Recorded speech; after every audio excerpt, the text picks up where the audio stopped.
Mr. President, what are you telling your Prime Minister about your goals for NATO and Article 5 today? We're with them all the way. I mean, if you take a look at the numbers, we're with them, and they have very big things to announce today. I don't know if you've taken... Then on spending, it's absolutely true. I want to state here, without President Trump, this would not have happened. In 3 stages. When Europe became president in 2016, 2017, you forced Europeans and Canadians to pay more. At this moment, the result of that phase is 1 trillion extra aggregate defense spending by the Canadians and the Europeans. Then came phase 2, when you became president in January last year. Phase 2 is that all other countries not yet on 2% have now committed to the 2%. This is the old goal from Wales in 2014. 7 were not on 2%, some were saying somewhere in the 2030s. Now this year, all of them, including Canada, including Italy, including Belgium, they have all now committed to the 2%. And now comes the big splash. Today, we will decide to go to 5%. We have to keep ourselves safe for our adversaries, but also because it is fair to equalize with the United States. With this 5%, the Europeans and the Canadians will equalize their defense spending with the United States. So this is not about American taxpayers paying more. This is about Europeans, Canadians paying more. And again, this would not have happened. I'm really saying this here. And some people might criticize me, but then when I speak with them, they all say, yes, you're right.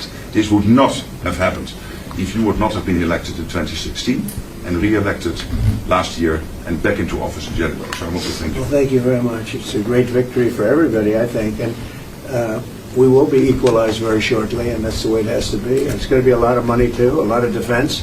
Trillions extra. Yeah, and we have a great relationship, and we've had a great relationship from the beginning. Highly respected man, and yeah, we appreciate you being here too, everybody. We really do. We have a tremendous group of people on my left and a tremendous group of people on my right. They might be even better than my people. I don't know. Let's have a fight. Let's figure it out. Anyway, but we appreciate it, and we've had a tremendous relationship, Mark and I, and we've really worked on this subject for a long time. When Biden was here, it just died like everything else died.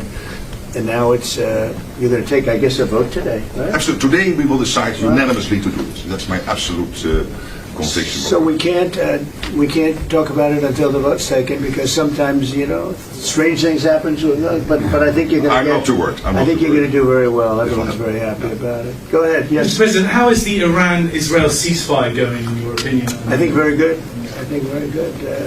Israel came back yesterday. I was so proud of them because they came back. They went out because they felt there was a violation. And technically they were right, but it just wouldn't have worked out very well. And they brought the planes back. They had gone on to another journey because there was a little bit of a violation. And I said, you got to get them back. And they came back, and it was a great thing. And it's going very well. Mr. President, what is your response to the Foreign Minister saying he still wants to enrich nuclear? Hello, Katie. She's so great, this one. Any question she asks, I'll answer. Well, maybe I better not say that. What was your question?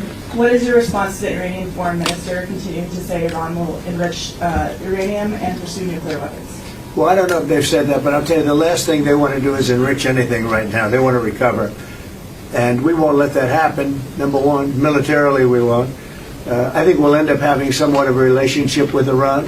I see it. Look, I've had a relationship over the last 4 days. They agreed to the ceasefire.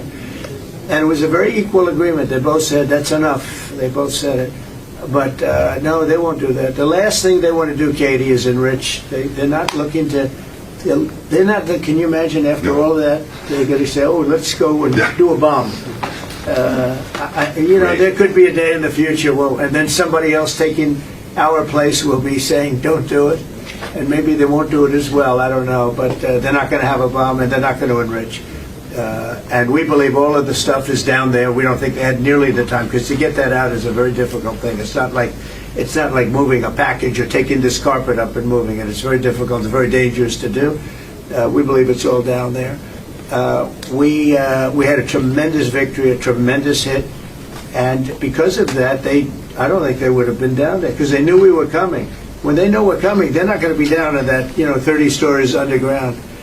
So no, I think it was just a tremendous victory for everybody, including Iran. Look, they've got a country. and they've got oil, and they're very smart people, and they can come back. Israel got hit very hard, especially the last couple of days. Israel was hit really hard. Those ballistic missiles, boy, they took out a lot of buildings. And they've been great. Bibi Netanyahu should be very proud of himself. And they've really been great. But they're not going to be building bombs for a long time.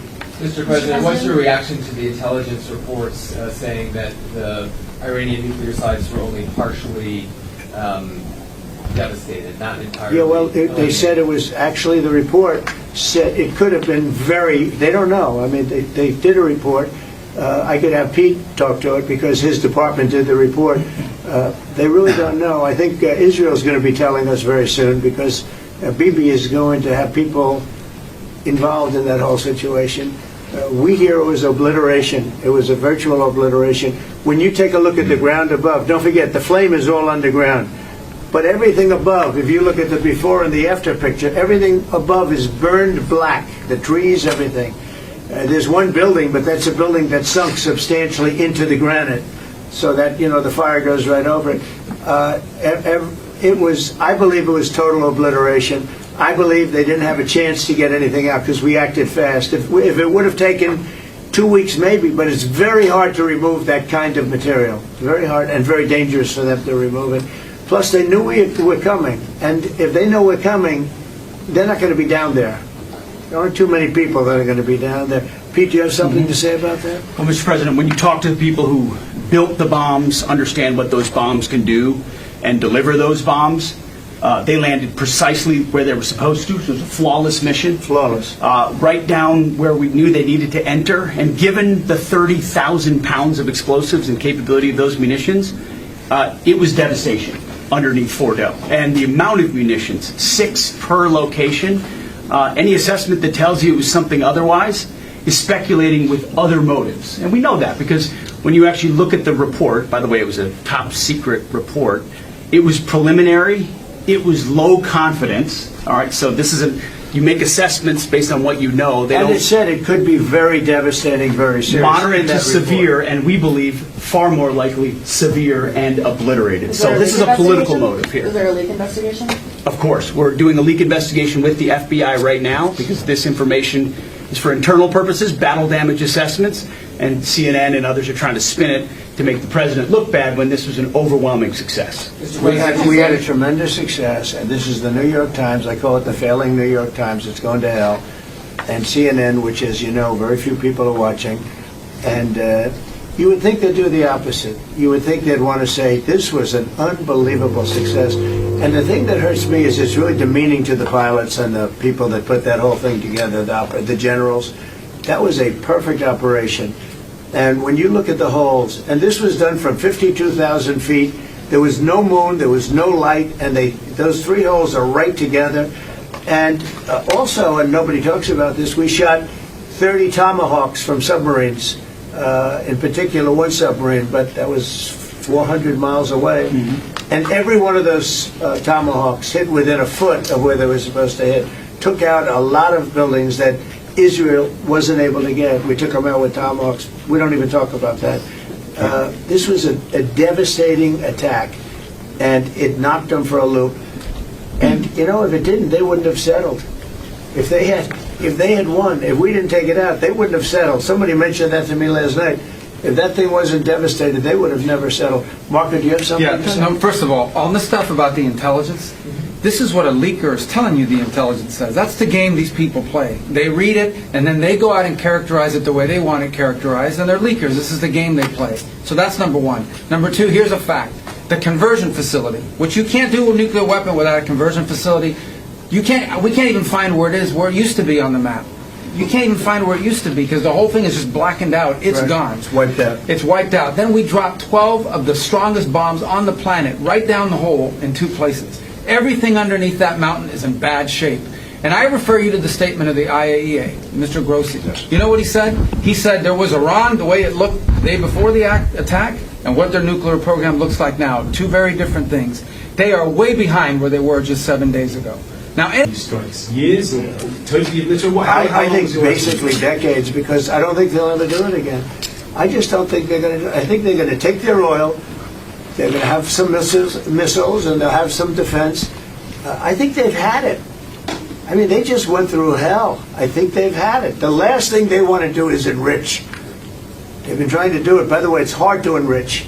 And, you know, when you look at a site like that, very, very hard to build. Very, very hard, very expensive. They spent trillions of dollars trying to do this thing, and they didn't come up with it. And we're actually getting along with them very well right now. But had we not succeeded with that hit ended the war. That hit ended the war. I don't want to use an example. Thank you.